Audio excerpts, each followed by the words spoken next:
In the early 1930s, the Soviet Union was able to significantly improve the combat effectiveness of its troops as a result of its industrial development. Due to the importance placed on artillery in the military, the issue of providing artillery with the ability to move quickly arose, leading to the development of specialized artillery trailers.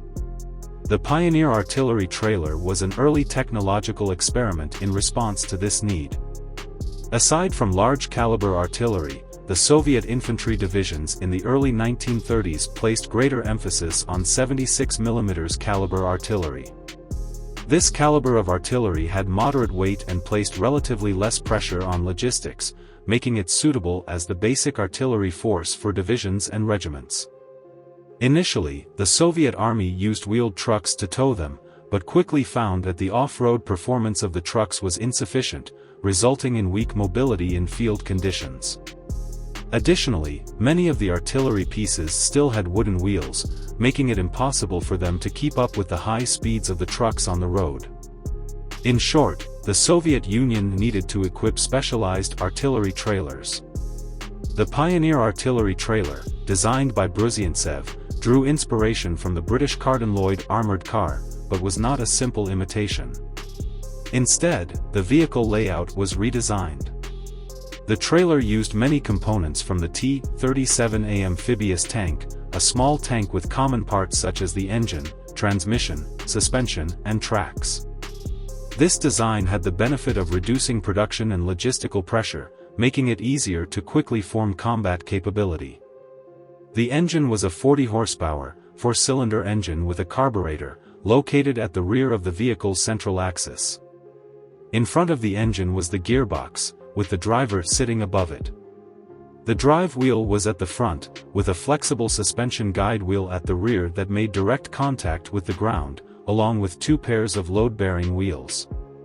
In addition to the driver at the front, there were seats installed on both sides of the rear of the vehicle, with room for 3 soldiers on each side, seated back to back. The vehicle had some armored protection against small arms fire, but only for the gearbox, engine, and radiator. The personnel were in an exposed state, and they could install a 7.62 mm machine gun on the vehicle for self-defense.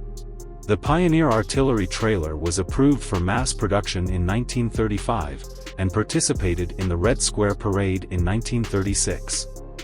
There are conflicting reports about its exact production quantity, with some sources stating 25 vehicles and others stating 50, but in any case, the number was not high. Some issues were discovered during its use, such as weak towing power, low speed, and a lack of armored protection, making the vehicle unstable to drive, especially during turns. In 1937, the Soviet Union officially ceased production of the Pioneer artillery trailer. Subsequently, in response to the military's requirements, the design department began developing 2 improved models, but they also failed to pass testing. As an early specialized artillery trailer of the Soviet Union, the Pioneer trailer was a failure. In addition to technical flaws, there was also a lack of understanding in the design concept, as its weak towing power was mainly aimed at old-fashioned field guns. However, as time progressed, it became evident that the weight of artillery would only continue to increase, and it may not always be able to one-on-one service them, sometimes needing to tow other types of artillery. The Pioneer artillery trailer weighed 1.5 tons, had a crew of 1, partial armor protection, a 40 horsepower engine, and a maximum speed of 50 km per hour.